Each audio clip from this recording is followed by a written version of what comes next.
बिस्मिल्लाहिर्रहमानिर्रहीम। पहला question 1.6 Cramer rule. ठीक है, पहला क्वेश्चन है 2x minus 2y equal to 4, 3x plus 2y equal to 6। अब इसे हल कैसे करना है, पहले हम इसको मैट्रिक्स की शक्ल में लिखेंगे। मैट्रिक्स की शक्ल में हमें पता है कोफिशिएंट, इसके कोफिशिएंट लिखेंगे पहले। अब x के साथ यानी कि 2, x का कोफिशिएंट क्या है, पहले 2 प्लस 2 है तो प्लस 2 रहने दो। अब y के साथ कोफिशिएंट क्या है, -2, तो इसके साथ आप क्या लिखोगे, -2। x के साथ कोफिशिएंट क्या है, 3, y के साथ कोफिशिएंट क्या है, 2।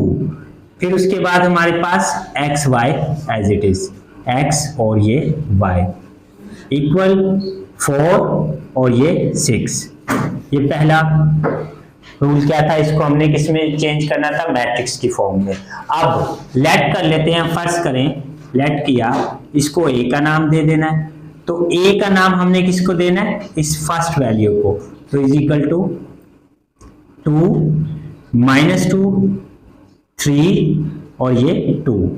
अब हमने करना क्या, क्रैमर रूल में x की वैल्यू निकालने के लिए पहले हम फार्मूला लिख लेते हैं। x की वैल्यू निकालने के लिए हमें चाहिए पहले a x और a का डिटर्मिनेंट, x की वैल्यू निकालने के लिए। फिर इसी तरह y की वैल्यू निकालनी है तो हमें चाहिए a y और a का डिटर्मिनेंट, ये दो चीजें चाहिए। सबसे पहले अब सवाल किया है कि हमने ax की वैल्यू निकालनी है या डिटर्मिनेंट। सबसे पहले हमने निकालना है डिटर्मिनेंट। अगर डिटर्मिनेंट 0 निकल आए तो ये आगे सॉल्यूशन इसका हल नहीं होता। तो अब पहले सबसे पहले हम करते हैं इसका डिटर्मिनेंट लेते हैं। डिटर्मिनेंट देखते हैं सिंगुलर है या नॉन सिंगुलर। तो डिटर्मिनेंट लो 2 -2 3 2। अब डिटर्मिनेंट यानी कि 2 मल्टीप्लाई बाय 2 माइनस फार्मूले का -2 मल्टीप्लाई बाय 3। तो अब 2 to the 4 minus minus plus 3 to the 6।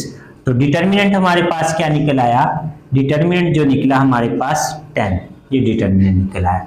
अब क्या निकालना है हमने, हमें चाहिए x की वैल्यू। तो सबसे पहले हमें क्या चाहिए, ax निकालने के लिए हमने क्या करना है, ax का ही डिटर्मिनेंट लेना है। लेकिन x की वैल्यू, ये वैल्यू क्या कहलाती है, x की, इसकी जगह पे हमने क्या लिखना है, x की वैल्यू की जगह पे हमने 4 और 6 लिखना है। ये 4 और 6 ये वैल्यू आ गई। और ये वैल्यू हमारे पास जो y की वैल्यू है ये एज इट इज, यानी कि -2 फिर 2। आगे वही तरीका, यानी कि इनका डिटर्मिनेंट ले लो 4 मल्टीप्लाई बाय 2 माइनस फार्मूले का, फिर -2 मल्टीप्लाई बाय 6। अब क्या करेंगे, 4 टू द 8। इस चीज का ख्याल रखना है, ये minus minus plus 6 to the 12। तो डिटर्मिनेंट क्या आ गया, ax की वैल्यू जो हमारे पास आ गई, ax इज इक्वल टू 20। ये हमारे पास ax की वैल्यू निकल आई। अब सबसे पहले हम पहले ay की वैल्यू निकाल लेते हैं, फिर बाद में x की वैल्यू भी फाइंड हो जाएगी। तो अब इसी तरह ay की वैल्यू फाइंड करने के लिए वही मेथड। अब हमने क्या करना है, किसकी वैल्यू चेंज करनी है। अब हमें इसकी वैल्यू, ये वैल्यू एज इट इज लिखेंगे, लेकिन y वाली वैल्यू हम y की जगह पे 4 और 6 लिख देंगे। अब हमारे पास क्या है, 2 फिर 3, इसकी जगह पर, इसकी जगह पर ये चेंज कर देंगे, यानी कि 4 और ये 6। अब डिटर्मिनेंट ले लो, 2 मल्टीप्लाई बाय 6 माइनस फार्मूले का, फिर हमारे पास क्या है 4 और मल्टीप्लाई बाय 3। अब क्या करेंगे, 6 टू द 12 ये आ गया, -4 3 द 12, ये आपस में कैंसिल हो गए। तो हमारे पास ay की वैल्यू क्या निकल आई, ay की वैल्यू हमारे पास आ गई 0, ये हमारे पास निकल आई। अब हमने निकाली है x की वैल्यू। फार्मूले हमारे पास हैं, पहला फार्मूला y की वैल्यू निकालने के लिए, दूसरा फार्मूला। तो x की जगह पे हमने क्या करना है, फार्मूला लिख लेते हैं ax ओवर a का डिटर्मिनेंट। अब इनकी वैल्यू पुट कर दो।